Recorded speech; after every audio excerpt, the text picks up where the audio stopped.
59. bölüm Alemler, özel isimler. Alem, insana, memlekete, dağa, nehire verilen özel isimlerdir. Ahmedü, Zeynep'ü, Türkiye, Eddur, Ennil.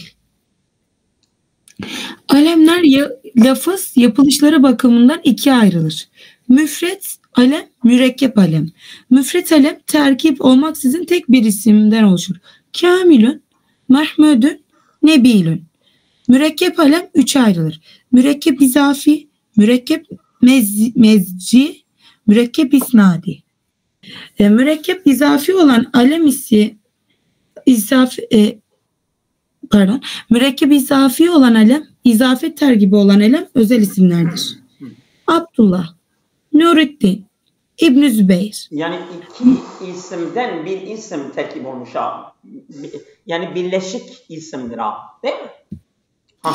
İşte bu isim tamlaması gibi olanlar bunlar. Aynen doğru ama bir isim olmuş ha. Abd ayrıdır, Allah ayrıdır. Şimdi Abdullah bir kişinin adı koymuşlardır ha. Nur ayrıdır, din ayrıdır. Nur ile din, Nuruddin bir isim koymuşlardır. Bu mürekkep bir alemdir. Evet. Mürekkep meczi olan alem iki kelimenin birleşip kaynaşmasından meydana gelen özel isimlerdir. Ba'lebek, Sibeveyhi, New York. Bu da bak, bu da iki isimden bir isim olmuş ama bir izafe yok. Abdullahi, Nuruddini ama Ba'lebek, Ba'l ayrıdır, Bek ayrıdır. Aralarında bir izafe söz konusu değildir ha. Yani aynıdır. İzafi ile mezci arasındaki fark biliyor musunuz nedir? Yani mesela birincisinden izafe var ama ikincisinde izafe yok. Ama aynı her ikisi de bir isimdir. Ve bir ismi, iki ismi yani birleştirerek bir isim koymuşlardır ha. Bir alem koymuşlardır.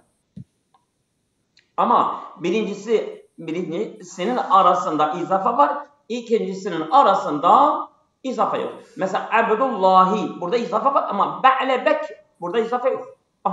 Budur. Evet, buyurun. Mürekkep isnadi olan alem bir kelimesi diğer bir lafızla mana kazanan alem özel isimdir. Yani cümle şeklinde gelen özel isimlerdir. Ca'el hakkı, teebbete şerran, sürre men ra'e. Yani bu şöyle, yani mesela bir fiille bir isim,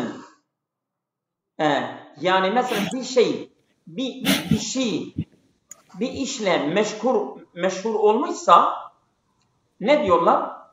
Onu mesela teebbata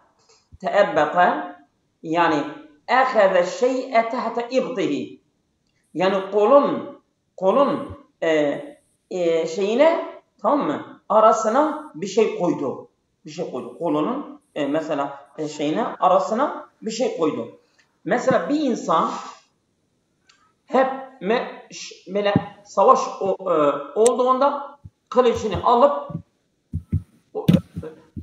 kolun arasına koyup o savaşa gidiyormuş. Artık o adamı görünce ona teebbete şerran diyorlar. Yani o kadar meşhur olmuş ki bu adam kılıcını alıp savaşa gidiyor. Bu adam hep onu görünce hemen savaş olunca bu adam kılıcını alıp savaşa gidiyormuş. Ne diyorlar? Onun adı teebbete şerran yapmışlar. Şimdi teebbete fiildir, şerran isimdir. İşte bir fiil ile bir isim arasında yani burada sanki bir yani fiil ile mef'ul, fiil ile fail arasındaki bir cümle, yani bir cümle bir isim koymuşlardır ha. Artık teebbete şerran o adamın adı olmuştur. Teebbete şerran. Teebbete şerran geldi. O adamın adı koymuşlar. Sürre men ra'ahu. Kim onu görünce onu sevindiriyor. Bu da bir adamın adı koymuştur. Sürre fiildir, men ra'a onun faalidir. Bu şimdi ne olmuş? Yani onun yani mesela o yukarıdaki iki tane B ile C iki isimden oluşan bir alem vardır. Ama burada fiil ile isimden oluşan bir alem var ha. Ca'el hakku bir adamın adıdır. Teebbete şerran bir adamın adı olmuş. Surre men ra'ahu bir adamın adı olmuş. Burada fiil ile isimden oluşan bir alem vardı burada. Gene fiildir. Yani gene alemdir. Bir alem olmuş. Teebbete şerran bir adamın adı olmuştur. Surre men ra'ahu bir adamın adı olmuştur. Ca'el hakku bir adamın adı olmuştur ha. Gene bu alemdir. İşte alemimiz ya müfreddir ya mürekkeptir. Eğer mürekkepse de üç çeşidi var. Değil mi? Mesela mürekkebi izafi, mürekkebi mezci, bir de mürekkebi isnadi. Burada isnad var. Ca'el hakku, ca'a fiildir, el hakku faildir. Burada fiil ile fail arasında bir isnad var. Değil mi? Sen mesela burada bir isnad var. Teebbete şerran burada bir isnad var. Surre men ra'av bir isnad var. İşte bu isnad üzeri kurulan bu cümle bir adamın adı olmuştur. İşte alem eğer mürekkepse hangi mürekkeptir? Mürekkebi izafi mi? Yani bu mürekkepte bir izafe söz konusudur. Veyahut mürekkebi mezci mi? Yani iki isim bir alem yaparak yani mezc yaparak yani birleştirerek alem olmuştur. Veyahut bir fiil ile fail, fiil ile mef'ul arasında bir isnad söz konusudur ki o da alem olmuştur. Budur. Evet buyurun devam edelim. İsnadi terkibe cümlede denir. Bakınız cümle kuruluşu sayfa 20. Yani bak aynı benim dediğim gibi. Yani terkibi izafi böyle bir yani ifade kullanmış olsaydılar daha güzel olurdu. Bir alem var. O alem cümleden oluşan bir alemdir. Bak. Tamam mı? Geldiği adam. Mesela Türkçeden geldiği adam nedir? Bu cümle değil mi? Cümledir Türkçede. Sen geldiği adam bir adamın adı koyabilirsin. Koysan dahi bu cümledir. Sen cümleyi alem kılmışsın. Olur. Cümleyi alem kılmışsın ha. Oldu mu? Budur. Evet. Yani terkibi isnadi cümle alem olmuştur. Terkibi izafi muzaf ileyh alem olmuştur. Terkibi mezci bir isim yaparak aralarında ne izafe var ne isnad var. Onu da alem kılmışlar. Buyurun devam edelim. Alemler kullanılışları bakımından ikiye ayrılır. Mürtecel alemler, menkul alemler. Mürtecel alemler alem olmaktan başka manası olmayan özel isimlerdir. Ömer'u, Zeynep'ü, Suad'ı. Ama hocam bu da Zeynep babanın süsü demek diyorlar. Mürtecel yani mürtecel alem kullanışları bakımından iki ayrılır değil mi? Mürtecel alemler, menkul alemler. Menkul yani başka bir dilden Arap'a naklederek. İrticali baştan bir alem yani şeydir ha. Bak şimdi anlatacak yani. Mürtecel nedir? Menkul nedir? Değil mi? Bak mürtecel alemler alem olmaktan başka manası olmayan özel isimdir. Yani onun manası sadece alemdir. Başka bir manası yok. Yani şimdi mesela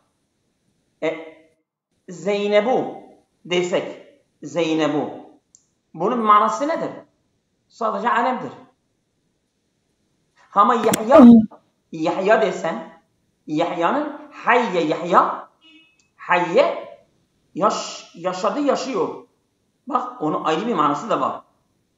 Mürtecel alem yani baştan sadece alem maksadıyla bu kelime türetilmiş, hazırlanmış ve alem olarak kullanılıyor. Alemden başka bir manası da yoktur. Mürtecel. Ama menkul şimdi anlatacak. Ben sanki önceden yanlış anladım. Menkul alem Yani bir fiilden, bir manadan onu alarak onu alem koymuşlardır. Tamam mı? Yani mesela El Hasan desen, El Hasan onu güzel olan kişiyle naklederek o manadan alıp onu getirip isim koymuşlardır. Yani alem olmadan önce bu kelimenin bir manası vardı.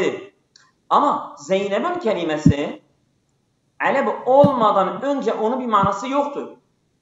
Menkul demek yani önce manası olup o manadan naklederek alem yapılan alemdir.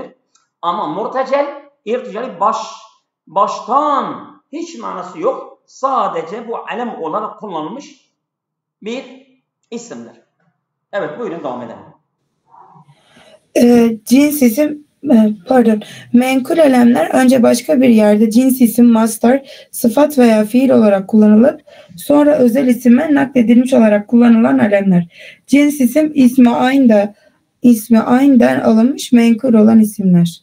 Esed, Sarlab. Şimdi ismu cins.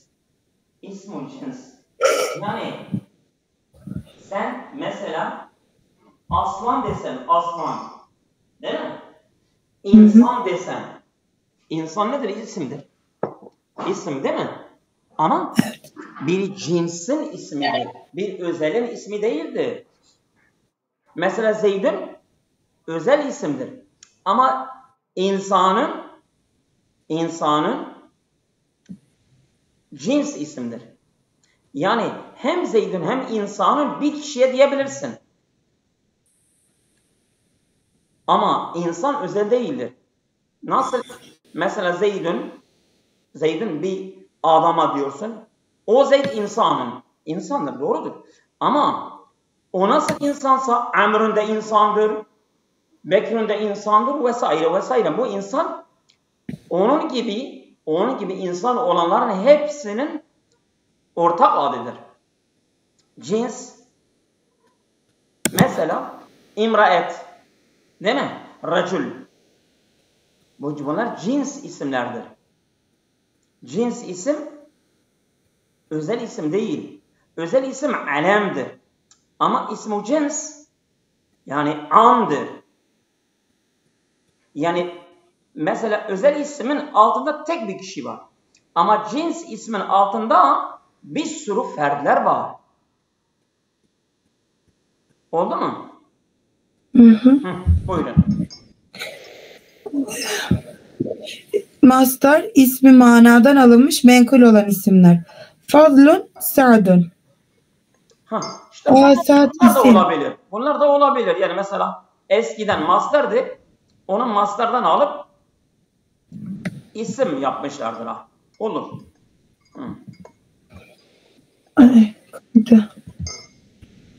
Sıfat müştak isimden alınmış menkul olan alemler. Hasenün, naile. İşte mesela nailun, nailetun. Nailetun bir bayanın adı olabilir. Nail ulaşan hanımefendi. İşte onu özel isim yapmışlar. Yani mesela Hasan'ın da öyle. Yani o da eskiden mesela sıfat-ı müşebbehedir Hasan'ın. Onu sıfat-ı müşebbeheden alıp onu getirmişler isim. Özel isim yapmışlardır. Olabilir. Fiilden alınan menkul olan alemler. Şemerru, istebraku. Evet. Yahya mesela ondan sonra başka şeyler de vardır. Yezidun, değil mi? Yezid, Yahya. Bunlar fiilden. Onlar müzari değil mi? Nasıl? Onlar müzari değil mi? Onlar müzaridir. Yani tabi maziden diyor değil mi? Evet. Evet, tamam, doğru. Evet. Muzari fiilden yeşkuru yaglibu. Yaglibuymuş pardon. Evet, doğru. Emre hazırdan ifmidu ibikemu. Ayrıca künye, lakap, nispet isimleri de alem sayılır. Ebu Kasım, Es-Sadik, Eşşafi'yü yanlış okudum. Ebu Kasım Ümmü Gülsüm künye. Es-Sadık El-Faruk lakab. Eşşafi'yü Es-Sıddıku de Es-Sadık Es-Sıddıku El-Faruk. Mesela Ebu Bekir Sıddıku değil mi? Bunlar lakabdır ha. Ömer El-Faruk mesela değil mi? Evet. Eşşafi'yü El-Esma'iyyü. Şimdi mesela Eşşafi'iyyü mesela diyorsun Hâzel alimu şafi'iyyün. Bu alim Şafii mezhebine mensuptur. Ve hâzel alimu esma'iyyün. Yani mensubun ila kabileti Asma'. Değil mi? Kabile adı. Evet. Alemler manaları bakımından ikiye ayrılır. Şahıs bildiren elem, cins bildiren elem. Şahıs bildiren elem yanlış şahsa verilen isimdir. Cinsinin diğer fertlerinden ayırır. Bekrün, Halidün, Mehmedün. Cins bildiren elem bir topluluğun tümüne verilen isimdir. Eski Mısır krallarının hepsine verilen Firavun, Sasani hükümlerine verilen Kisra gibi isimler. Değil mi? Aynen. Ama hocam Kur'an-ı Kerim'de Mısır kralı Melik diye geçiyor. Firavun diye geçmiyor. Yani mesela bu tarihte mesela geçiyor bu Mısır tarihlerinde. Mesela birinci Firavun mu, ikinci Firavun mu, hangi Firavun orada geçiyor. Yani sadece Firavun tek bir kişi değildir ha. Evet. Yani Kisra'da öyle. Mesela Kayser Rom'un Kayseri. İşte bunlar Necaşi. cins alemlerdir ha. Hayır yani Kur'an-ı Kerim'de Melik diye geçiyor. Bunun nedeni de ben bunu tefsir dersinde okumuştum. Oradaki meleğin yani kralın tek tanrıya inanmasıymış. Onu söyleyemeyeceğim şimdi. Olabilir. Öyle okumuştum. Evet. Bazıları ise işitmeye bağlıdır. İsim olduğu gibi künye de olur. Hirun erkek kedi. Nasıl yazılıyor bu? Ehtale için Zibin kurt için bir şairin adıdır ha. Ehtale. Ebu Cadete mevtün ölüm için Ümmü Kasım gibi. Yani bunlar hem isim olabilir hem de künye olabilir. Öyle diyor değil mi? Vallahi hocam hem Latinize hem Arapça ben bunu pek anlamıyorum o zaman. Ya şimdi bak ne diyor? Bazıları ise işitmeye bağlıdır. Yani sen nasıl işitmişsen öyle şey diyorsun. Mesela isim de olduğu gibi künye de olur. Tamam. Hirrun mesela erkek kedi için Aktal o da bir addır. Zibün kurt için mesela Ebu Cadete Mevtün mesela bunlar hem şey de olabilir. Yani insanın işitmesine göre yani sen özel isim mi işitmişsin veyahut cins isim olarak mı işitmişsin? İşitmeye göre bunlar ya özel isimdir ya da cins isimdir. Alemlerin harfi tarif alıp almamaları. Harfi tarif almayanlar acemi yabancı.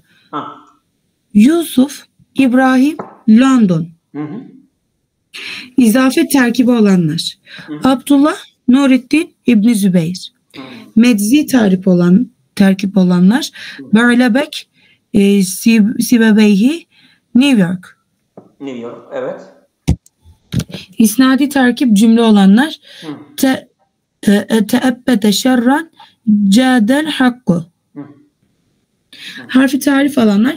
İsimden menkul olanların başına harfi tarif gelebilir. El-Esedü, El-Fadlu. Müştak isimden menkul olanlardan bazıları da harfi tarif alabilir. El-Hasenü, El-Hüseyinü. Bazı isimler müştak olmalarına rağmen harfi tarif almazlar. Mahmudun, Salihun. İsmi mensup olan alemler harfi tarif alır. Eşşafi, El-Esma'iyyü, El-Mekkiyyü. Hı hı. Alemler tesniye ve cemi olduklarında harfi tarif alabilirler. Hı hı. El-Halidani Hı. Ez-Zeydune. Tesniye olursa ve cem olursa elflam alabiliyorlar. Evet. Özel isimse de elflam alabiliyorlar. Heh. Bazı isimlerse harfi tarifle alem olmuşlardır. Medine kelimesi şehir manasındayken El-Medinetü, Medine-i Münevvere manasında özel isim olmuştur. Yani Medine eskiden onun adı bildiğiniz gibi Yesrib değil mi? Yesrib. Yesrib. Resulullah oraya gittikten sonra onun adı Medine koymuştur. Medine tüm şehirlere Medine deniliyordu eskiden. Ama El Medine dediğinde Resulullah sallallahu aleyhi ve sellem Medine'si kabul ediliyor ve anlaşılıyor. Elif lam aldıktan sonra o malum Medine oluyor. Evet. Kitabın kelimesi kitap manasındayken El Kitabı Sibeveyh'in kitap adlı eserinin özel ismi olmuştur. Mesela kitabın eskiden herhangi bir kitaba kitabın. El kitap, elif lam aldığında Sibeveyh'in el kitabıdır. Sibeveyhi bildiğiniz gibi Nahv'nın koruyucusudur, koruyucu. Bu Hammad, muhaddis Hammad'ın katibiymiş. Bir gün gelmiş ki ona verdiği ödevleri yanlış yazmış. O da demiş ey Acem köle sen nasıl bunu yanlış yapmışsın? İşte Sibeveyh'in zoruna gitmiş demiş ben gidip bir yerde öyle bir ilim öğreneceğim ki artık kimse beni etmesin, eleştirmesin. Bana yani beni imla konusunda beni etmesin, eleştirmesin. Gitmiş El-Halil bin Ahmed'in yanında okumuş. Tabi Sibeveyhi katip yazar olduğu için aldığı dersleri olduğu gibi sistematik bir şekilde yazmıştır. Yani mübteda, babel mübteda vel haberi, babel faili, babel mef'uli vesaire vesaire. Bunu sistematik bir şekilde aldığı dersleri sıraya dizmiş ve nehvun kaide ve kuralları koymuştur. Tabii Halil bin Ahmed de çok birikimi varmış. Ona vermiş ve o da kaydetmiştir. İşte o kitapta yazmıştır. Bu el kitap onun kitabıdır. Mesela bu şimdiki yazarlar mesela Zemahşeri onun kitabı şerh etmiş. İbn-i Ya'iş şerh etmiş. Bir sürü alimler şerh etmiştir onu. İbn-i Rüşd şerh etmiş. Bir sürü alimler onun kitabını şerh etmişlerdir. Çok değerli bir kitaptır. Tabi sadece nahvu değil. Nahvu içeride var. Sarf var. Mantık var. Ondan sonra tecvid var. Harfın şeyleri var. Vesairen yani bedi' var. Beyan var. Maani var. Yani 12 ilim hepsi vardır o kitapta. Bu Sibeveyh'in El Kitab adlı eserinde. Çok müthiş bir kitaptır tabii. Evet buyurun devam edelim. Alemlerin kullanılışı hakkında bazı önemli hususlar. Bir şahsın ismi ile lakabı bir arada bulunursa isim öyle alınır. Harun Reşit, Ömer Faruk. Yani iki kelime mesela Ömer de var, Faruk da var. Ama ad lakabdan önce gelmesi gerekir. Ömer onun adıdır. Faruk da mesela onun lakabidir. Yani öncelik ismedir, alemedir. Lakab da sonra. Evet. Ancak isimden çok lakabıyla meşhursa o zaman lakap öne alınır. Bak. Evet. El-Cahiz Amr bin Bahr. Mesela onun adı Amr bin Bahr'dir. Sen Amr bin Bahr desen kimse onu tanımıyor. Ama Cahiz desen herkes Cahiz'i tanıyor. Lakab eğer alemden daha meşhur olmuşsa o zaman meşhur olan ne önüne alınır. Mesela Ebu Bekir, Hazreti Ebu Bekir onun adı Abdullah'dır Allahu alem. Sen şimdi Abdullah Ebu Bekir desen kimse onu tanımıyor. Ama Ebu Bekir desem, Ebu Bekir Abdullah bin Ebi Kuhafe dediğinde herkes onu tanıyor. Meşhur olan öncelik hakkı onundur. Evet.